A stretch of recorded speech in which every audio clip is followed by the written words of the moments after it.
اس پر تفصیلی گفتگو، لیکن میرا عنوان وہ نہیں۔ اتنا ظلم کیا۔ ایک بزرگ، ایک ولی کہتے ہیں کہ جب ان کی فوج چلتی تھی تو ایسا لگتا ہے فوج نہیں چل رہی ہے، جیسے سیلاب آ رہا ہے، سروں کا ایک سیلاب ہے۔ اس ولی نے سوچا کہ میں مقابلہ کروں گا ان کا۔ تو جب وہ مقابلے کے لیے گئے تو دیکھا کہ نہیں، میں مقابلہ نہیں کر سکتا۔ آپ ولی ہو کے نہیں کر سکتے؟ کہ ان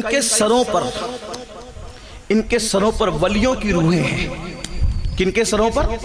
ان کافروں کے، چنگیز اور ہلاکو کی فوج کے سروں پر ولیوں کی روحیں، ولیوں کی روحیں۔ اور وہ روحیں تڑپ تڑپ ان کو کہتی ہے، اے کافروں، ان فاسق فاجروں کو قتل کرو، کیونکہ یہ مسلمان نہ رہے، فاسق فاجر ہو گئے، شراب پی کر فاسق ہو گئے، زنا کر کے فاسق۔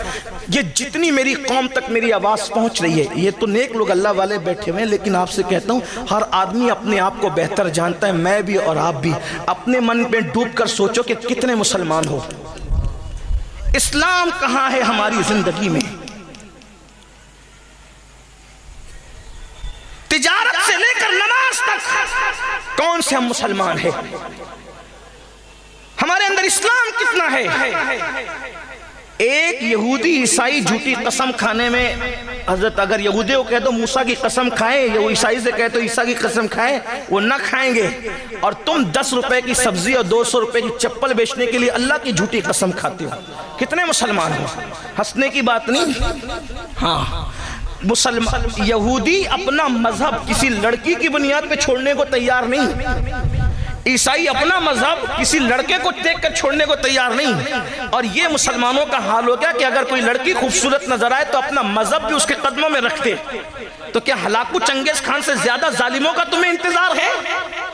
اور ان لڑکیوں کا حال یہ ہو گیا جو کنیزان فاطمہ کہلاتی ہے، اگر کوئی خوبصورت اور مالدار نظر آ گیا تو اس کے قدموں میں مذہب رکھ دیا۔ یاد رکھنا، مذہب کا کھلواڑ کرنے والوں کو زیادہ دن تک خوشی دیکھنا نصیب نہیں ہوتی۔ اگر کوئی بیٹی کسی خوبصورت اور مالدار کے چرنوں میں مذہب کی قربانی اور بلی دے رہی ہے تو ایک دن اس پر وہ آئے گا کہ وہ چھوڑ کر کے بھاگے گا، اور پھر مذہب اسلام بھی اس کو پناہ نہیں دے گا، اور وہ در در بھیک مانگنے پہ مجبور ہو جائے گی، عبرت کی موت مرنے پہ مجبور ہو جائے گی۔ اور ایسا ہی ان لڑکوں کا حال ہے جو حسن پر، جو دولت پر، جو طاقت پر، ان کے قدموں میں آج اپنا مذہب قربان کرنے ہیں۔ نادان، ایمان اور اسلام اس دولت کا نام ہے۔ اگر علی اکبر جیسا بیٹا لٹا کر کے اس کو بچا لیا جائے تو بھی سستا ہے، اس لیے کہ اسلام کے برابر کوئی چیز ہو ہی نہیں سکتی۔ یہ ہم نے کربلا سے سیکھا ہے، یہ ہم نے کربلا سے سیکھا۔ 6 مہینے کا معصوم لٹا کر اگر دین بچا لیا جائے تو بھی سستا، اس کی قیمت نہیں ہے، اس کو دین کہتے۔ تم لڑکے اور لڑکیوں کے قدموں پہ دین قربان کر رہے ہو، تو یہ ان ظالموں جیسا تو ہم سوچ بھی نہیں سکتے۔ مگر وہ ظالم آئے کیوں تھے؟ بہت لمبی نہیں کروں گا، ٹائم تو پہلے ہی زیادہ ہوا، تھوڑی دیر غور کرنا، شارٹ کروں گا۔ حالانکہ مجھے بہت سے عنوانات دیے گئے، لیکن اب عنوانات کو چھڑنے کا ٹائم بھی نہیں۔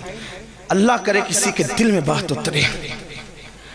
یاد رکھنا، تو آخر ہلاکو چنگیز خان جیسے ظالم مسلمانوں پہ کیوں مسلط کیے گئے؟ اور ولیوں کی روحیں کہہ رہی تھی، ایک کافر ان فاسقوں کو مار ڈالو، قتل کرو۔ اس لیے کہ اس دور کا مسلمان بھی بہت دولت مند تھا۔ خلافت عباسیوں کی خلافت تھی اور دولت دی تھی، خدا نے بہت